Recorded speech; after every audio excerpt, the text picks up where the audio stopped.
Hello, I'm Laurin McCracken. I'm a realist watercolorist, and I've been painting professionally for about 12 years. Like many watercolorists, I came to watercolor late.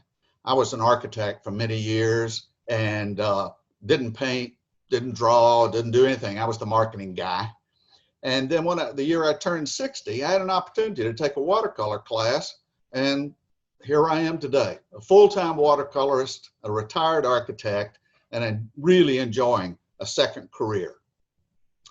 I started using Fabriano paper about 7 years ago, when the paper I had been using for quite some time had some serious inconsistencies in the sizing of the paper. So today, I'd like to talk about watercolor paper and why I use the paper that I use. Right up front, I use Fabriano Artistico paper. Let me tell you a couple of general reasons why I like Fabriano Artistico and why I particularly like their 300-pound paper. And then we'll get more specific as we get into the conversation. One of the things I particularly like about Fabriano paper in general is that it's made from virgin long strand cotton, and it's really, really white. And I'm a painter of glass and silver, and I like the highlights in those objects to really glisten. And Fabriano is just the whitest paper I've found without any bleach in it. And it's really consistent in its sizing, its color, and its finish. That's what artists really want in a product. They want quality and they want consistency. And you can't beat that in Fabriano paper. Now, we're going to be talking about Fabriano Artistico's line of paper, but if I say Fabriano, you'll just know I'm also talking about the Artistico line. I use the 300-pound paper for quite a number of reasons. Some are really just practical. Number one, there's no stretching. I tape it to my painting board and I start painting. The other thing is it can take a lot of abuse, being heavy like it is. I can make corrections, I can do lifting, I can even cut the paper. It takes to any kind of masking that you want to do it and stands up like iron. The other is a little more amorphous. It's about what the paper feels like. When I have a client that buys one of my paintings and they pay a good bit of money for them, and I hand them that painting, that 300-pound paper feels substantive. And they know, or at least they feel in their hands and in their heart, they've got something of real quality here. And I think that that's an important thing in your relationship with the people that buy your paintings. So let's talk about watercolor for a few minutes, just watercolor in general. First thing I'm going to do is let's just take hot press and put it aside. Hot press has a role to play, but it's a very restrictive role. It's not a real watercolor paper in the truest sense. It's really an illustrator's paper. It's really best suited for pencil, ink, gouache, tempera, lots of other media. Because its surface is sealed, it doesn't react to the techniques that we traditionally understand as the British transparent water techniques. In a paper mill, toward the end of the process, there are great big metal platens, great big heavy steel rollers, and the paper is placed between them. These huge rollers are superheated. That's where it gets its name, hot press. And as the paper runs through these big platens, it's crushed. All the air has gone out and it crushes the fiber of the paper and it seals the surface so that it doesn't allow the paint to get into the fibers of the paper. So I'm going to take it and set it aside as a specialty paper, and let's talk about the papers that are really designed for us, the watercolorist. And those are, as you well know, rough, cold press, and one you may not be as familiar with. And we're going to talk a lot about it today, and that's soft press. Only Fabriano makes a soft press paper. And if you're a realist like I am, you're going to love it. Now, a lot of people ask me, what's the difference between rough, cold press, and soft press, and how did they get made to look like that? So I made some really, really simple diagrams. Rough and cold press and soft press are all formed in the making of the paper by the felts. They are put between. The felts squeeze the water out of the pulp as it goes through the long process of becoming paper. And if the felts are rough, the end result is rough paper. You get high hills and low valleys. Cold press, which is the most widely used watercolor paper out there, has lower valleys, has lower hills, and more shallow valleys. And soft press is even more shallow and shorter hills out there. Well, what does this really mean to you? You know, you've seen this diagram 1,000 times, but let me tell you how it works. If you take these three different kinds of watercolor paper and you paint on them, you take a big fat brush. I've got a number 10 Escoda Reserva here, and you load it up with paint, and you can pull it quickly across the rough paper, and it will deform the brush, but it will only hit the tops of the mountains. And so this is fabulous for plein air painters that want to paint water or trees. It will do the work for you. But then if you're using cold press and you want to paint a continuous surface there, it deforms the tips of the brush in order to move over all those little hills and valleys. Now, I don't want the deformity of the tip of my brush because I want absolute control over how the paint is on the paper. So I can use the sharpest point that I can put on a brush, and using these low hills and shallow valleys, I can paint across the paper, and the paper doesn't deform the tip of the brush. And that's how I can get the kind of control that I want when I'm painting in my style of realism. Now, I've shown you what it looks like in a diagram. Now let's talk about what these papers look like in real life.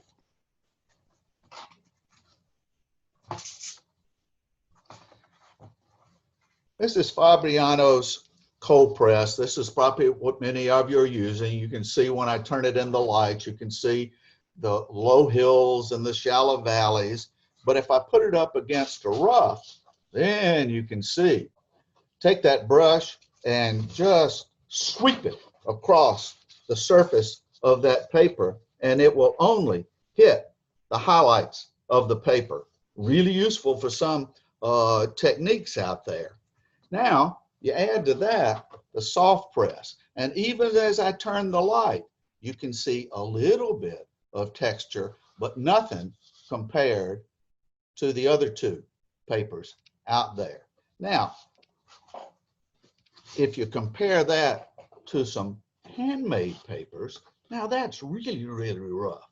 These are specialty papers, sometimes made for a particular artist for a particular reason, not generally commercially available. They're really, really soft, and they're really hard to control. So here are your everyday fabulous choices. You've got Fabriano rough, you've got Fabriano cold press, and now you have Fabriano soft press.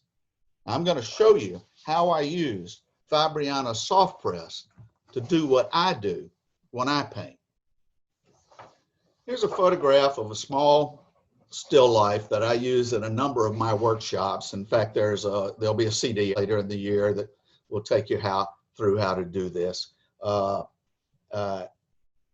and you can see that I work from large photographs. I never work from a little 4x5 or 4x6 or a 5x7. I many times use a 14 by 19 inch image like this to paint from.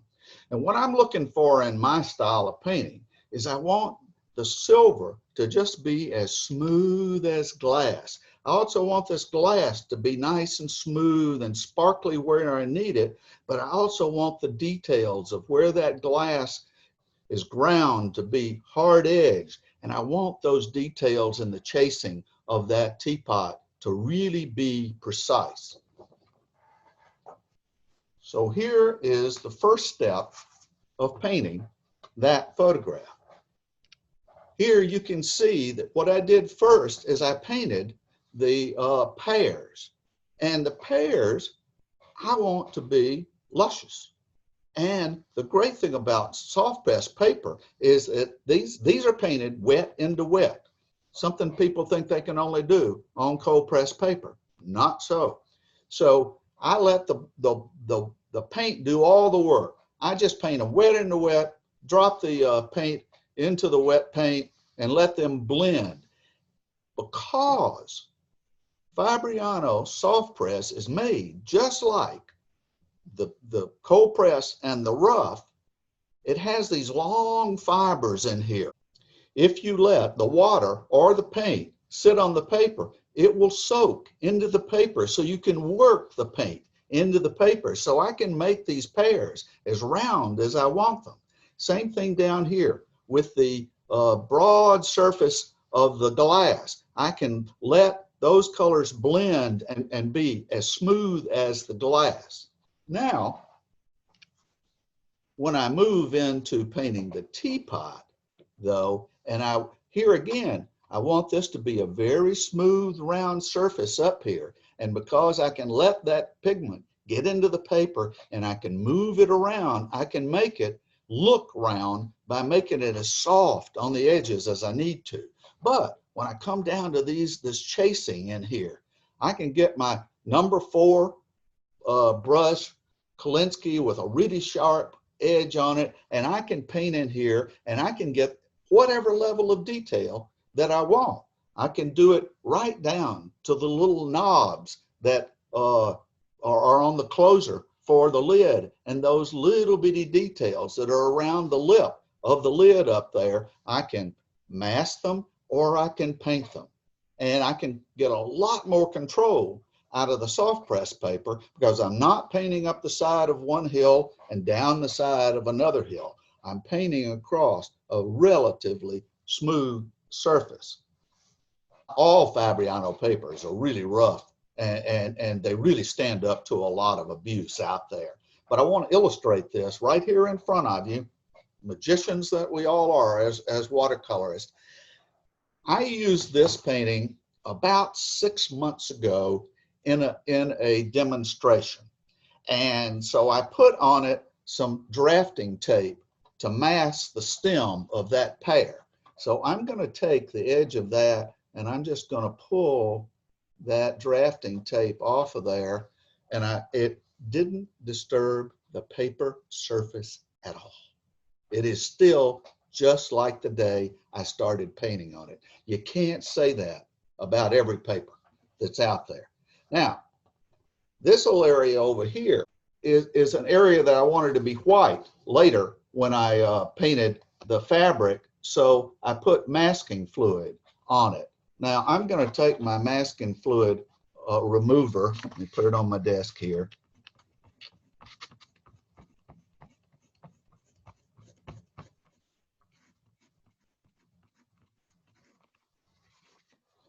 And it has taken all the masking fluid up and left no damage to the surface of the paper. These are the things that I really like about Fabriano soft press. And then in the end, you end up with a painting that looks like this. So here I've got a paper that allows me to get into the fibers, work my soft edges, but I can also mask sharp edges. I can mask sharp details, and I can paint with my finest brushes to get as much detail in the painting as I want to. Now what I'd like to do is take a minute and look at some of the most recent large paintings I've done and just point out a few areas where I've used these techniques, I think, to a great effect. But I'm really proud of this painting, and it was really, I think, only possible because I used the soft press paper.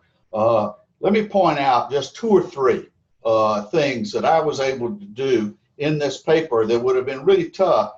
You could have done it on cold press, couldn't do it on rough, but it was a lot easier to do it on soft press.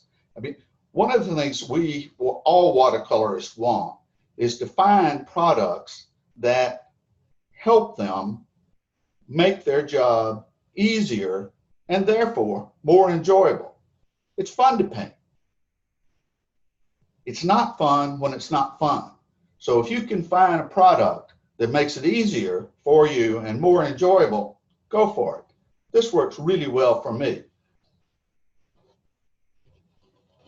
The copper in this samovar is a really unique color. And there are a lot of people out there that would tell me that I couldn't use soft press paper to get the kind of textures that I'm looking for.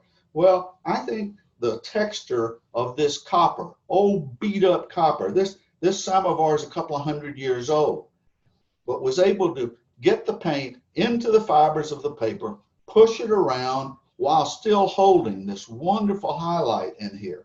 And then I could come back and paint this spout on it and these decorative handles on it with as much detail as I needed, because I didn't have to get the paint into the fiber of the paper unless I wanted it to be there. Same thing on these flowers. These are obviously magnolias, and you want magnolias to be soft and lush, and you want the curves of their big petals to be soft and smooth. Very easy to do in soft press paper. Just get those layers of paint working in there and build them up until they just roll over, just like the leaves do. And then I'd like to point out as much detail in the lace as you want, as much detail in the crystal as you want.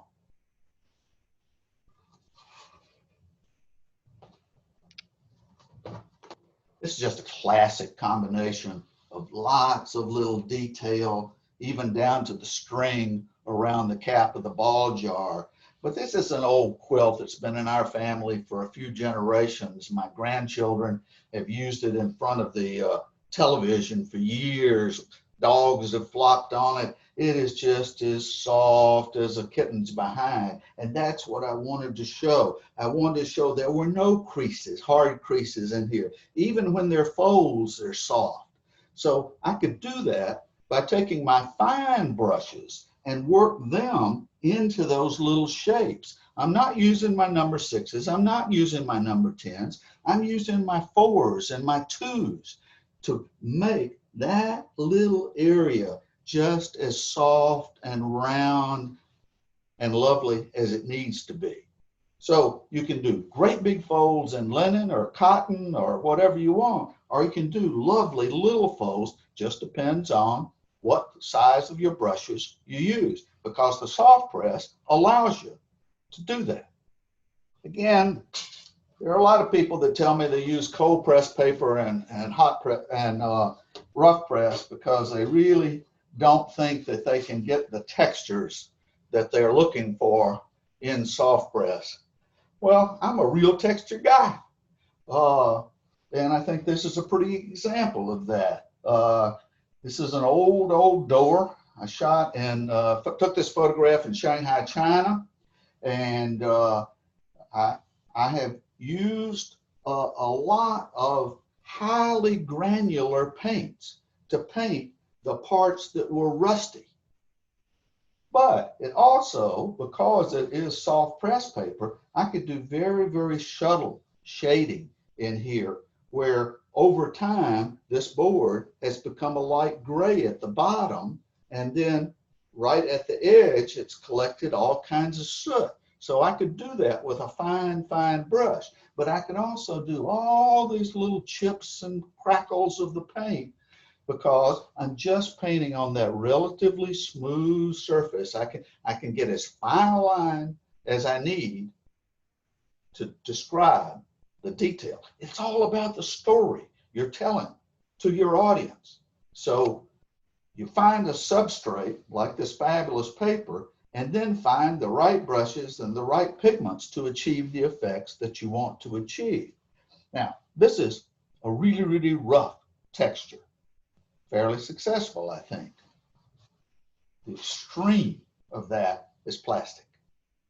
There are lots of edges in here, lots of highlights, but you come down through here, it's all about the shading. It's all about the softness. It's all about how the light coming through that plastic forms the shape of that pear.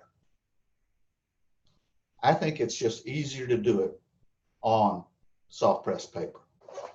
I hope this has been useful to you. I hope you'll try Fabriano's Artistico soft pressed paper. I think you'll like it. I'd like to hear from you. If you have questions about what I've shown you today, send me an email, ask me. And if you have questions about the paper itself, send an email to Andrew Cook out at Savoir Faire. That's his email address, and he'll answer your question. I bet if you ask really, really nicely, he'll send you a sample. I look forward to the next time we get to talk about the techniques of watercolor and the art materials that make it happen. Thank you for your time.